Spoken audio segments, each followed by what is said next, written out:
Welcome to heart touching story. बेटा अब खुद कमाने वाला हो गया था, इसलिए बात बात पर अपनी माँ से झगड़ पड़ता था। ये वही माँ थी जो बेटे के लिए पति से भी लड़ जाती थी। मगर अब फाइनेंशियली इंडिपेंडेंट बेटा पिता के कई बार समझाने पर भी इग्नोर कर देता और कहता, यही तो उम्र है शौक की, खाने पहनने की। जब आपकी तरह मुंह में दांत और पेट में आंत ही नहीं रहेगी तो क्या करूँगा। बहू खुशबू भी भरे पूरे परिवार से आई थी, इसलिए बेटे की गृहस्थी की खुशबू में रम गई थी। बेटे की नौकरी अच्छी थी तो फ्रेंड सर्कल उसी हिसाब से मॉडर्न था। बहू को अक्सर वह पुराने स्टाइल के कपड़े छोड़ मॉडर्न बनने को कहता, मगर बहू मना कर देती।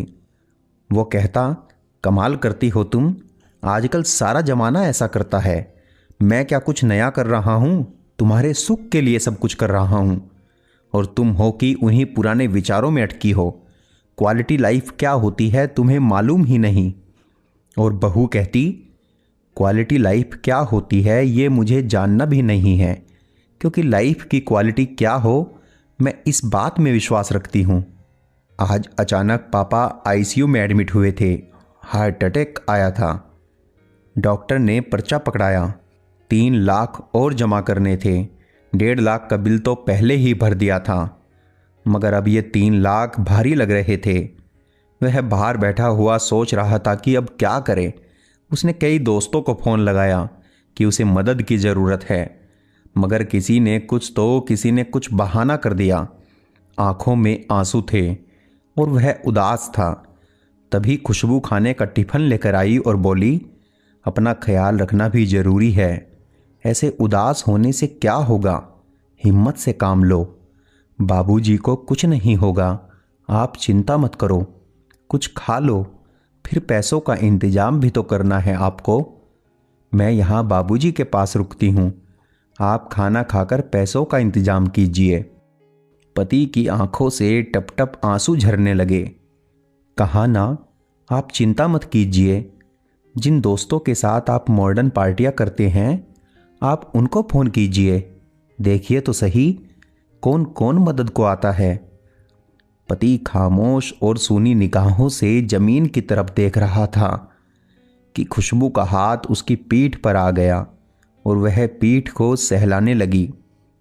सबने मना कर दिया, सबने कोई ना कोई बहाना बना दिया। खुशबू, आज पता चला कि ऐसी दोस्ती तब की है जब तक जेब में पैसा है।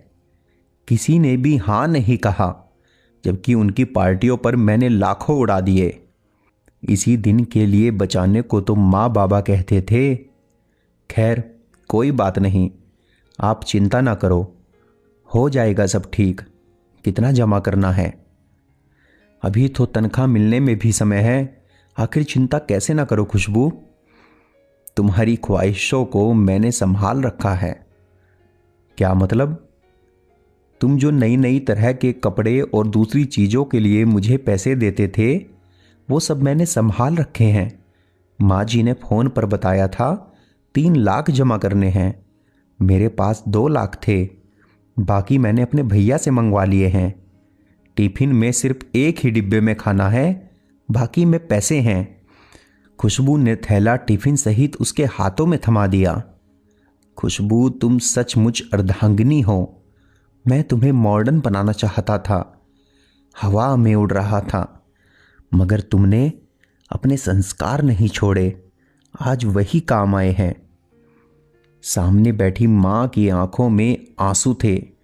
उसे आज खुद के नहीं बल्कि पराई माँ के संस्कारों पर नाज था और वो बहू के सर पर हाथ फेरती हुई ऊपर वाले का शुक्रिया अदा कर रही थी। आपको हमारी कहानी पसंद आ रही है तो कहानी को लाइक व शेयर करें और हमें कमेंट करके बताएं कि आपको कहानी कैसी लगी। और हमारे YouTube चैनल को सब्सक्राइब करना बिल्कुल भी न भूलें।